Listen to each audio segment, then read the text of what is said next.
예, 오늘 본문은 사사기입니다. 사사기 11장 29절에서 40절입니다. 사사기 11장 29절에서 40절입니다. 우리 같이 교독하시고 마지막 40절은 함께 읽겠습니다. 이에 여호와의 영이 입다에게 임하시니 입다가 길르앗과 므낫세를 지나서 길르앗의 미스베에 이르고 길르앗의 미스베에서부터 암몬 자손에게로 나아갈 때에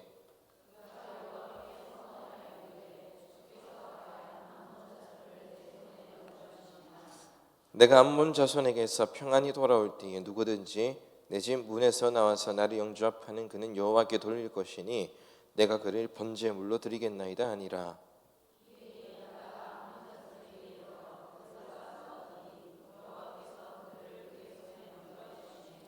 아로엘에서부터 민닛에 이르기까지 20성읍을 치고 또 아벨그라밈까지 매우 크게 무찌르니 이에 암몬 자손이 이스라엘 자손 앞에 항복하였더라.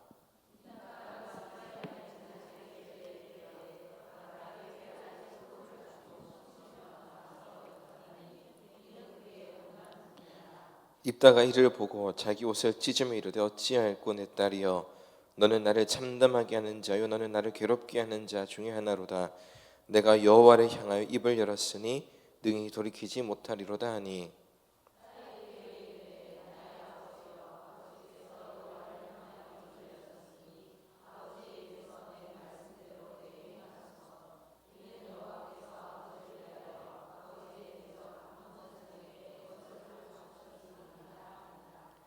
또 그의 아버지에게 이르되 이 일만 내게 허락하사 나를 2달만 버려두소서. 내가 내 여자 친구들과 산에 가서 나의 처녀로 죽음을 인하여 애곡하겠나이다 하니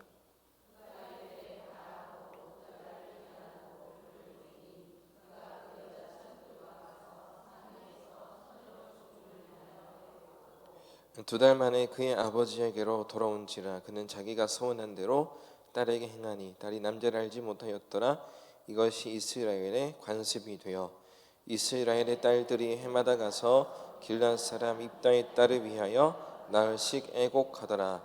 아멘. 예, 좋은 수요일입니다. 안 좋으십니까?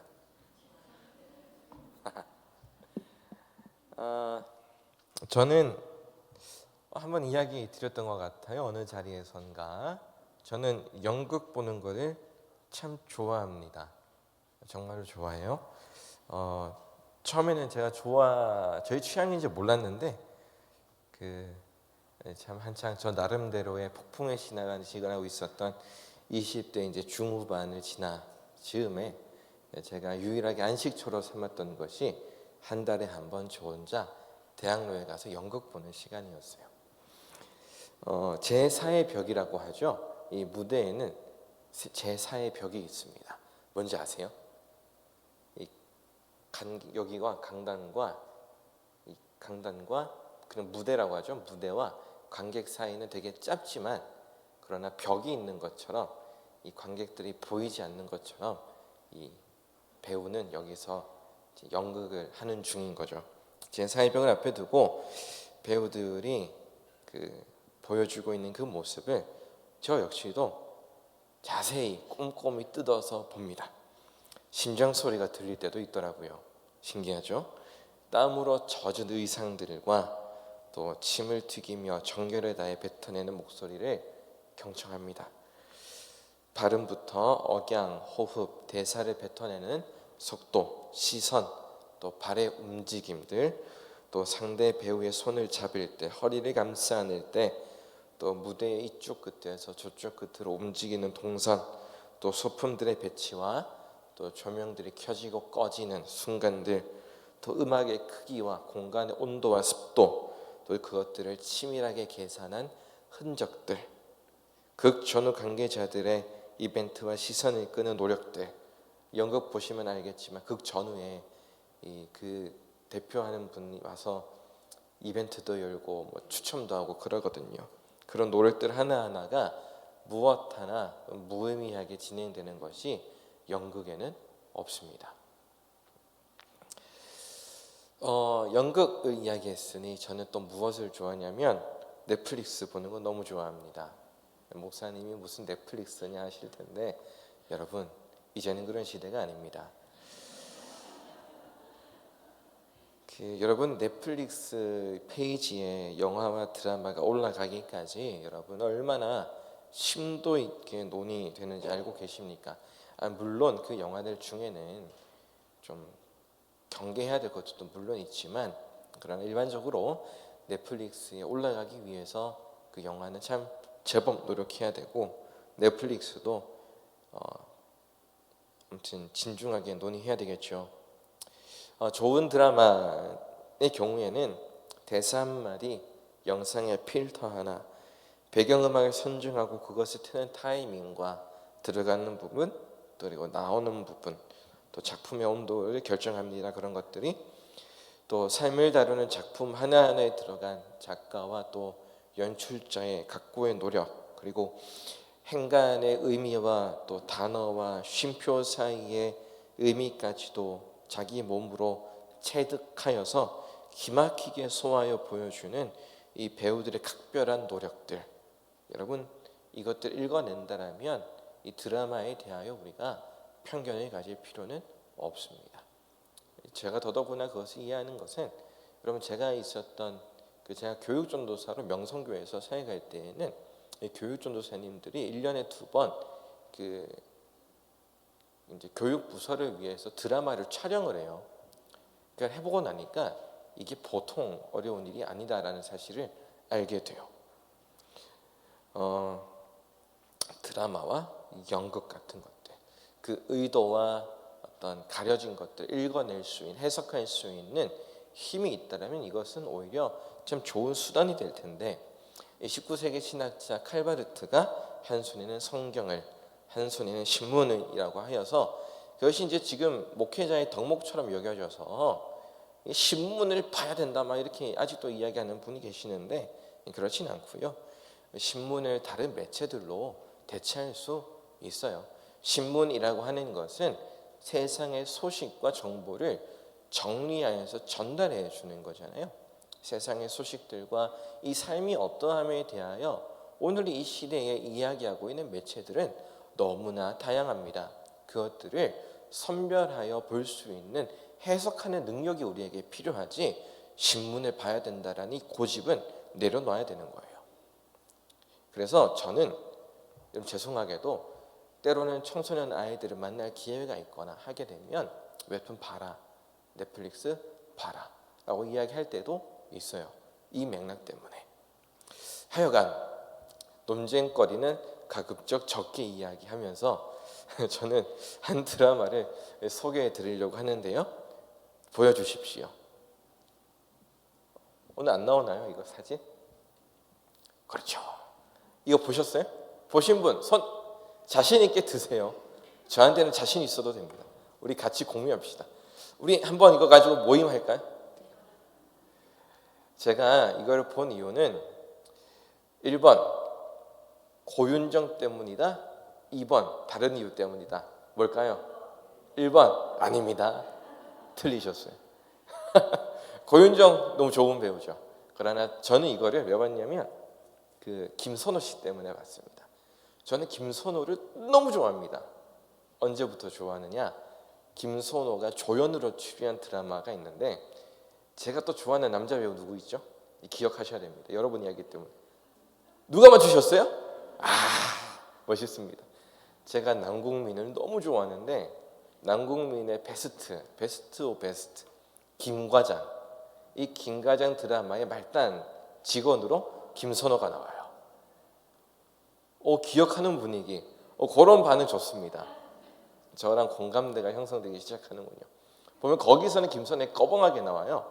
안경 끼고 이렇게 바보처럼 되게 어린애로. 그때부터 저는 김선호를 좋아했고 또 김선호의 역대작 또 뭐죠? 갯마을 차차차 보셨군요. 아까는 뭐 넷플릭스 안 보신다 하시더니 다 나오시네. 아무튼 김선호 때문에 봤어요. 김선호의 어떤 발음이나 목소리 톤이나 딕션이 너무 좋잖아요. 봤는데 이제 이 드라마를 제가 소개를 잠깐 해드리자면 김선호 씨는 다국어에 능통한 통역사로 나옵니다. 이탈리아어도 할 수 있고 일본어도 하고 영어도 하고 아무튼 참 드문 분이죠.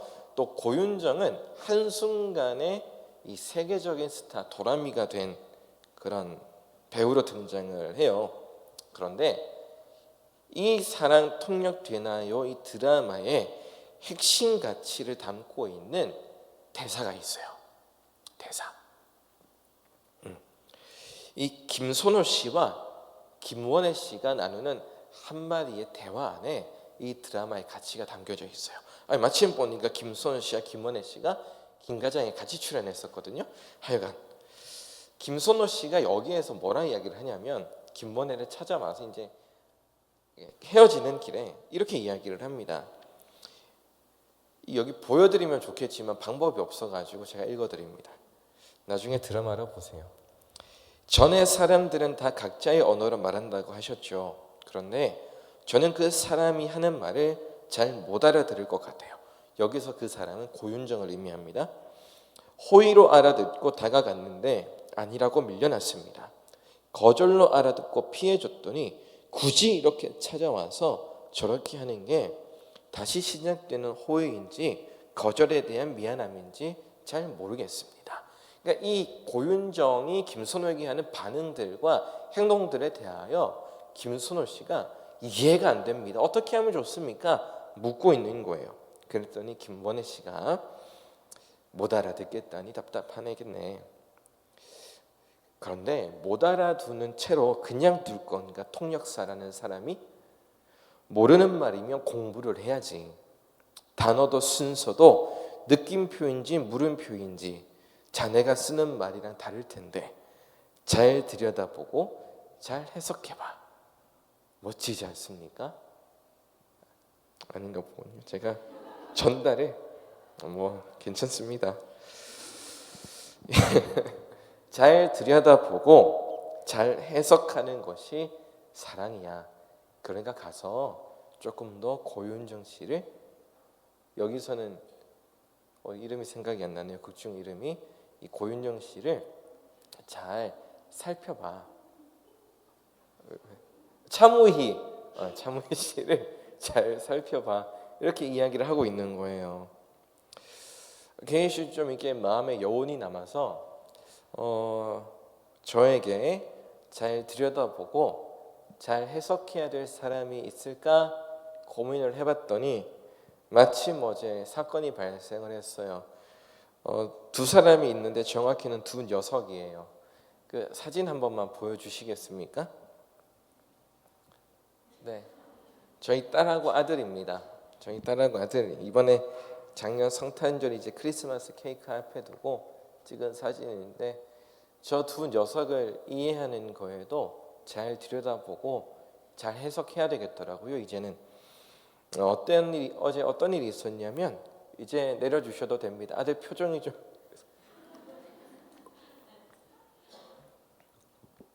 그 컴퓨터에서는 지워주시면 감사하겠습니다. 어제 제가 이제 보통 교회에 있다가 아이들 하원할 때는 이제 첫째를 데리고 이제 둘째 어린이집으로 갑니다. 그러면 보통 이제 같이 데리러 가거나 유한이를 차에 남겨두고 빨리 데리고 오는데, 둘째 희원이를 어린이집에서 맞이하는데 얘가 선물을 받은 거예요. 어떤 선물을 받았냐면 그 아이돌 굿즈처럼 이런 마이크 드는 건데 하트표로 생겨서 반짝반짝거리는 불 나오는 거, 불 끄면 빛나는 예쁜 거. 거기에는 뭐라 적혀 있었냐면 너만 보여 이희원 적혀 있는 거예요. 그러니까 저희 아들이 너무 좋아하는 거예요. 그거를 안 그래도 좋아하는 여사친 소 무슨 양의 그 어머니가 선물 주신 거였거든요. 그러니까 저희 아들이 너무 기분이 좋아서 이게 꼭 붙잡고 있는 거예요. 대뜸 불안해지기 시작했어요. 왜요? 이거를 첫째 유한이가 보면 뺏으려고 난리 날 것이 불보듯 뻔하기 때문에 불안해지기 시작했어요. 희원아, 이거 누나 먼저 좀 주자 설득하면서 가는데 싫어 내 거야. 그렇게 차에 태웠더니 예상했던 대로 첫째가 희원아 나 좀 줘, 누나 좀 줘. 누나가 아침에 너한테 보라색 마스크 줬잖아. 나 좀 줘. 설득하는데도 둘째가 안 넘어오는 거예요.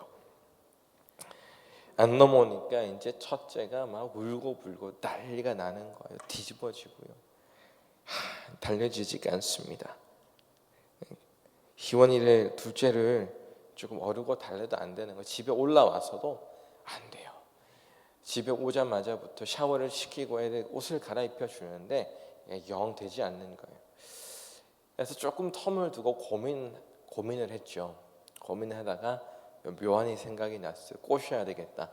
그래서 둘째 희원에게 다가가서 희원아 먼저 샤워하자. 누나는 보니까 안 될 것 같다. 샤워하는 동안 이 요술봉은 누나가 지켜주게 하자. 싫다는 거예요. 그래서 조금 더 고민해. 그러면 희원아 아빠가 조금 아까 보니까 애들이 자주 보는 오싹오싹 당근, 오싹오싹 팬티, 오싹오싹 크레용이라는 이 그림책이 있거든요. 에런 레이놀즈 시작. 오싹오싹 당근하고 오싹오싹 팬티하고 오싹오싹 크레용하고 지금 희원이를 공격하러 왔어. 저 요술봉을 뺏으려고 할 거야. 왜? 오싹오싹 팬티는 깨끗한 친구한테서 도망가는데 너가 냄새나면 팬티가 너를 공격할 거야. 샤워할래 안 할래? 진짜 그랬어요. 제가 그랬더니 얘가 갑자기 오싹오싹 팬티가 그래서 샤워하러 갔어요. 그렇게. 그러면 희원아 너 샤워할 동안 오싹오싹 당근이 저기 있는 요술봉을 가져갈지도 몰라. 누나 보고 지켜달라고 하자니까 그제서야 요술봉을 누나한테 주는 거예요. 그렇게 해서 무사히 이제 샤워를 다 마치고 말려주고 로션 바르고 머리 말려놓고 내복을 입히고 자 깨끗해져서 이제 오싹오싹 팬티는 도망갔어. 희원아 요술봉 누나한테 달라고 해서 이제 누나가 그것을 줬어요. 주고 나서 첫째가 그런데 이제 샤워하러 가야 되잖아요. 근데 제가 알고 있는 첫째의 반응이 원래는 그런 요술봉을 들으면 신나서 빙빙 돌고 침대로 뛰었다가 점프했다가 그다가 불 끄고 별짓을 다 해야 되는데 이 첫째 녀석이 불을 킨 상태로 그 자리에 가만히 앉아 있었던 거예요. 이게 뭔가 있다. 이게 좀 심상치 않다. 이 슬픈 표정을 하고 있는 거예요. 야, 너 그거 희원이 주고 빨리 샤워하러 가. 빨리 가. 이제 딱 집어넣고 나서 봤더니 아까 그 우두커니 앉아 있었던 그 자리에 편지를 하나 적어놨어요. 딸이. 보니까 뭐라 적혀 있냐면 희원아 누나도 희원이처럼 누나 단짝 친구를 만나고 싶어라고 적어둔 거예요. 이해하세요? 순간 스쳐 지나가는 것을 보였냐면 첫째는 이 희원이가 가지고 온 요술봉이 탐났던 게 아니었던 거예요. 얘가 그토록 자지러지게 울고 막 뒤집어졌던 이유는 아까 둘째가 참 좋아하는 여사친의 어머니가 준 이 선물이라는 이 관계성이 있잖아요. 친한 친구가 희원이의 친한 친구가 줬다는 그 관계가 유한이는 생각이 났고 그것 안에서 유한이는 지금 자기 단짝 친구가 너무 보고 싶었고 그래서 뒤집어지면서 울었던 거예요. 그래서 제가 유한이가 샤워 다 하고 나서 구석에 가서 또 앉아 있길래 유한아 너 저 요술봉이 가지고 싶었던 게 아니라 너 친구 누구누구랑 있거든요. 친구 누구누구랑 같이 놀고 싶었던 거였어. 보고 싶었던 거였어. 하니까 그때 막 첫째 얼굴이 일그러지면서 이제 진짜로 우는 거죠. 빵 터지면서 저한테 안겨서 한참 우는 거예요. 그래 유한아 괜찮아. 아빠가 이해를 해. 아빠도 친구랑 이렇게 나중에는 헤어지고 또 그랬던 일이 있었어. 그러니까 그제서야 이제 진정이 되기 시작하는 거예요. 여러분 어떻게 한 거죠? 딸 아이의 표면적인 것을 근거로 해서 잘 들여다보고 잘 해석해 준 거죠. 그렇죠? 아닌가 봅니다. 이 딸아이의 표면을 넘어서서 딸아이가 가지고 있는 진짜 마음을 들춰내고 알아주고 해석해 주는 것. 만약에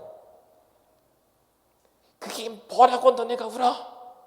이걸 들고 집어 던져거나 깨트린다거나 뺏어가지고 안 돼! 그랬더라면 이 두 아이의 가슴 속에는 상처가 남았겠죠.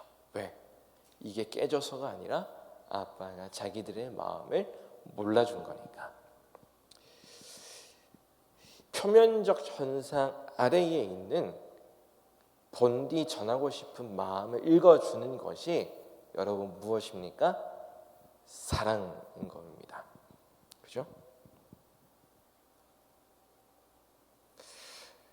여러분 오늘 사사기 입다의 이야기가 그런 경우예요. 처음 오늘 여러분 본문 입다를 선택한 이유는 제법 가벼운 이유에서 입다를 선택하게 됐어요. 새벽 예배부터 주일까지 금요 성밤까지 하면서 제 머리가 멈추기 시작했어요. 멈추기 시작해서 어떻게 수요 여성 예배 본문을 선택해야 될까? 어떤 이야기와 말씀으로 나누어야 될까 고민하다가 성경 속 그녀들 유정원 전도사님의 아이디어가 차용하기로 했어요. 근데 차용해놓고 보니까 이게 남자는 좋지 않아요. 성경 속 그놈들 좀 이상하잖아요. 그럼 좀 바꿔볼까? 성경 속 그 녀석들. 이건 좀 무례해 보이잖아요, 그죠? 이게 좀 그래서 그렇게 시작된 고민으로 남성이라는 주제로 흉내 내보려고 고민하다가 입다를 만났어요. 입다를 만났고 마침 살펴보다 보니 오늘처럼 이 남자는 잘 들여다보고 잘 해석해 줘야 되는 남자예요. 마치 제 아내에게 저처럼 또 여러분이 생각하는 그분처럼 입다는 그런 남자, 잘 살펴보고 잘 이해해 줘야 되는 그런 남자라는 사실입니다. 입다가 표면적으로 이해하기가 어려운 이유는 무엇이냐면 첫 번째는 이건 또 이해할 수도 있겠지만 입다가 자기를 버린 길앗 사람들에게로 돌아가죠. 암몬의 위협을 받고 있을 때에 돌아가서 구해준다는 말입니다. 자기를 버리고 자기를 능욕하고 자기 가정을 철저하게 외면한 저 사람들을 향해서 다시 구원하고자 돌이키는 것은 쉽지 않습니다. 너무 뻔뻔하잖아요. 그렇지 않습니까? 너무 뻔뻔한데도 입다가 가서 도와주는 거예요. 요거는 그럴 수 있다는 생각해요. 입다는 그만큼 호기로운 사람이라고 생각이 되니까 그럴 수 있어요. 그럼 두 번째는 우리가 잘 알다시피 입다의 행위죠. 암몬 자손에게 승리하게 하시면 내가 내 집에서 나오는 그 사람을 하나님께 드리겠다. 그러나 번제로 드린다까지는 이해가 되지만 정말로 번제로 드린다고 하는 것은 이해가 되지 않아요. 입다의 이 행위에 대하여 이제 학자들의 일반 견해는 첫 번째는 입다가 하나님의 말씀과 율법에 대해서 충분히 인지하지 못했을 것이다. 만약에 그 집에서 강아지가 나온다면 다른 동물이 나와서 입다를 맞이한다면 입다는 어떻게 했을까? 그런 것들조차도 하나님 앞에 제사로 드리기에는 합당하지 않은 예물일 텐데 심지어 사람일 경우에 입다는 실수하는 거다. 하나님은 이방 풍속에 따라서 인신제사 받는 것을 명백하게 율법에 거절하시고 막으셨으므로 입다는 그렇게 하면 안 됐다. 다면 입다의 행위, 그러니까 하나님께 뱉은 말은 끝까지 지키려는 순종, 그것 외에는 입다는 잘못되었다라는 것이 학자들의 일반적인 의견이지요. 그런데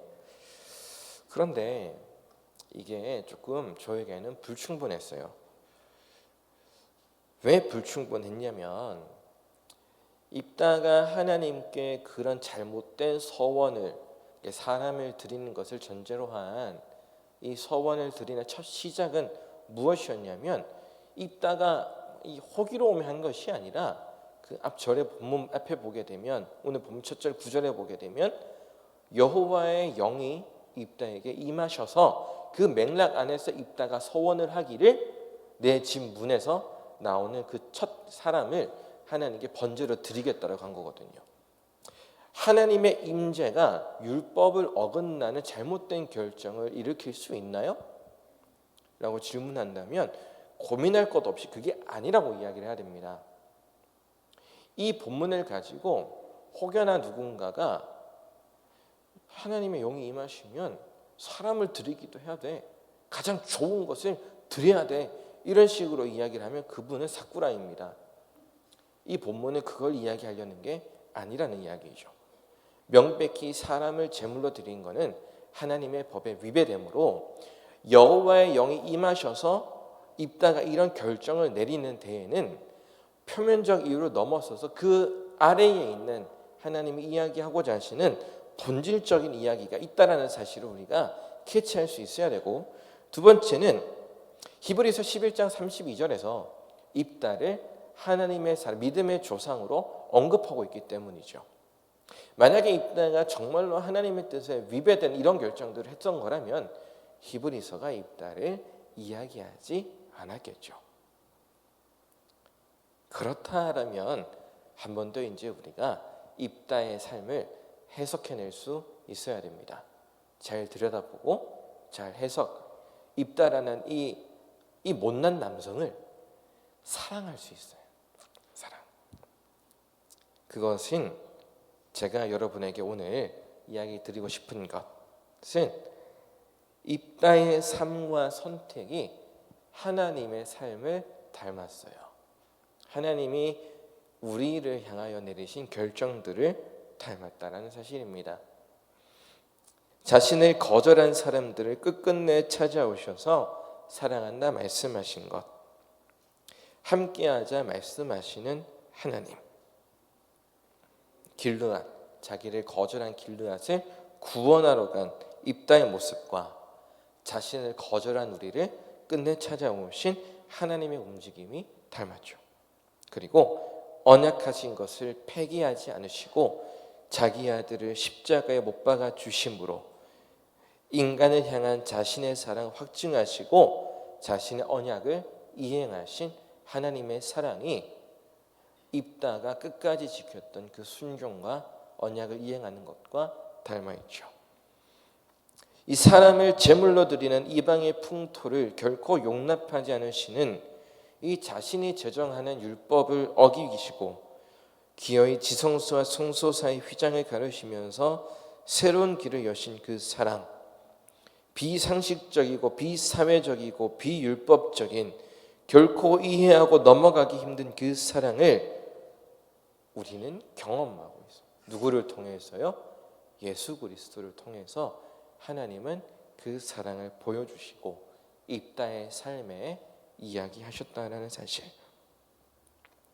그 사랑을 우리가 잘 들여다보고 잘 이해하기 위해서는 이제 우리가 그 사랑을 내 옆에 있는 존재를 들여다보고 잘 헤아려 주려는 실천이 필요해요. 옆에 있는 분들 한번 자세히 눈 뚫어지게 한번 보시겠습니까? 한번 보세요. 5초 이상 마주치는 눈빛 속에서 무엇을 의미하는지. 그래요, 여러분. 옆에 있는 사람은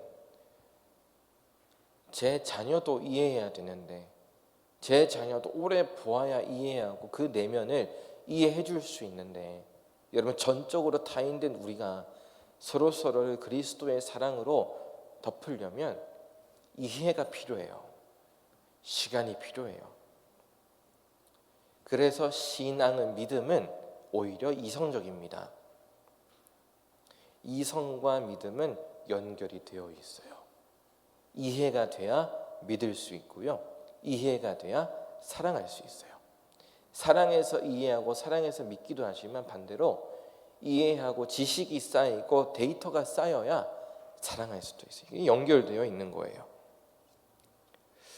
날 때부터 맹인된 사람을 향해서 제자들이 이 맹인, 이 사람이 도대체 왜 누구 죄 때문에 이렇습니까? 예수님께 물을 때에 특히 제자들이 그렇게 물었어요. 눈치 없이. 그 이야기를 듣는 맹인 당사자는 얼마나 억장이 무너졌을까요? 얼마나 원망스러웠을까요? 근데 그 순간 이 사람의 죄는 누구의 죄가 아니라 하나님이 하시는 일을 나타내고자 하심이다 라고 하는 예수님의 이야기를 들을 때에 그 슬픈 마음만큼이 얼마나 더 기뻤을까요? 그리고 참 서럽게 울었겠죠. 예수님의 사랑은 여러분 재해석해주는 사랑이에요. 복음서 곳곳에 예수님의 이야기를 살펴보면 공통점 중에 하나는 그 대상이 바리새인이건 서기관들이 사두개인들이건 제자들이건 어느 누구와 관계없이 예수님이 그들의 삶과 이야기를 재해석해 준다는 사실입니다. 안식일에 관하여, 재물에 대하여, 로마 황제에게 드리는 이 돈에 관하여 그 무엇이든 예수님이 하나님 도래한 하나님의 나라의 관점에서 재해석해 주고 있어요. 사랑이에요. 나태주 시인의 이 자세히 보아야 예쁘다, 오래 보아야 사랑스럽다, 너도 그렇다라는 시처럼 예수님 사랑이 그래요. 주님은 자신의 제자들을 또 마주하는 자신이 이 지은 사람들을 그렇게 보고 계셨을 거예요. 오래 보고 계셨고 자세히 보고 계시고 그렇게 사랑하고 계시는 예수님의 사랑을 우리가 한번 생각해 볼 필요가 있어요. 가서 제자 삼으라 예수님의 명령이지요. 그리고 올 한 해 우리 교회의 표입니다. 부담이 되겠죠. 그런데 한 존재를 깊이 또 자세히 들여다보고 잘 해석해 주는 쉼표를 찍으면서 오늘을 살아낼 수 있다면, 그러니까 울음이 위로로 서글픔이 소망으로 바뀌는 삶을 살아내고 전할 수 있지 않을까 싶다라고 결론을 내립니다. 무슨 말이냐면 가서 제자 삼으라는 것은 믿지 않는 저 세상을 향하여 관계 안으로 들어가는 거잖아요. 관계 안으로 들어갈 때에는 마치 연극을 보는 것과 같아요. 나에게 반응하지 않고 응답하지 않는 저들의 세상 속에 내가 그저 부딪히는 것 같은 제 사회 벽이 세상과 교회 사이에 있는 것 같아요. 교회라는 무대를 바라보고 있는 저 관객들 세상, 이런 느낌처럼 교회가 오늘날도 서 있을 텐데 여러분, 그럼에도 불구하고 그 텀을 우리가 잘 해석하고 오랫동안 바라보며 그 사람을 향하여 나아갈 수 있다면 그것이 사랑으로 그들에게는 다가가지 않을까라는 생각을 한번 해보게 됩니다. 사랑이라고 하는 것은 참 낯설어요. 그래서 해석이 필요합니다. 하나님의 은혜도 낯선 은혜라고 하지요. 하나님의 은혜는 우리가 경험해 본 적 없는 은혜였기에 그래서 처음 경험하는 사람은 참 낯섭니다. 낯설어요. 그래서 해석이 필요하고 오랫동안 그 사랑에 노출되고 누릴 수 있어야 비로소 그거를 받아들이는 과정이 생겨요. 그 낯선 은혜와 낯선 사랑, 우리에게 먼저 본을 보이신 예수님의 사랑이 우리 안에 충만하다면 우리가 능히 감당해 나갈 수 있는 올 한 해가 되지 않을까 싶어요. 그 사랑의 대상, 우리가 이해하고 오래 지켜봐야 되는 사람이 내 남편일 수도 있고 내 자녀일 수도 있고 내 친구일 수도 있고 세상에 그 누가 될 수도 있겠지만 그 사람들의 이해할 수 없는 표면적인 행동과 삶의 언어들과 그 행간의 문맥들을 우리가 보다 주의 사랑으로 이해해 갈 수 있다라면 반드시 우리 안에 넘치는 사랑이 그들에게 전해지고 예수님의 부르심 안에 그들도 달려나올 수 있는 때가 있으리라 확신합니다. 그래서 유다서의 말씀으로 오늘 말씀을 마칠까 하는데요. 유다서 1장 24절과 25절입니다. 제가 읽어드립니다. 능히 너희를 보호하사 거침이 없게 하시고 너희로 그 영광 앞에 흠이 없이 기쁨으로 서게 하시리. 곧 우리 구주 홀로 하나이신 하나님께 우리 주 예수 그리스도로 말미암아 영광과 위엄과 권력과 권세가 영원전부터 이제와 영원토록 있을지어다. 아멘.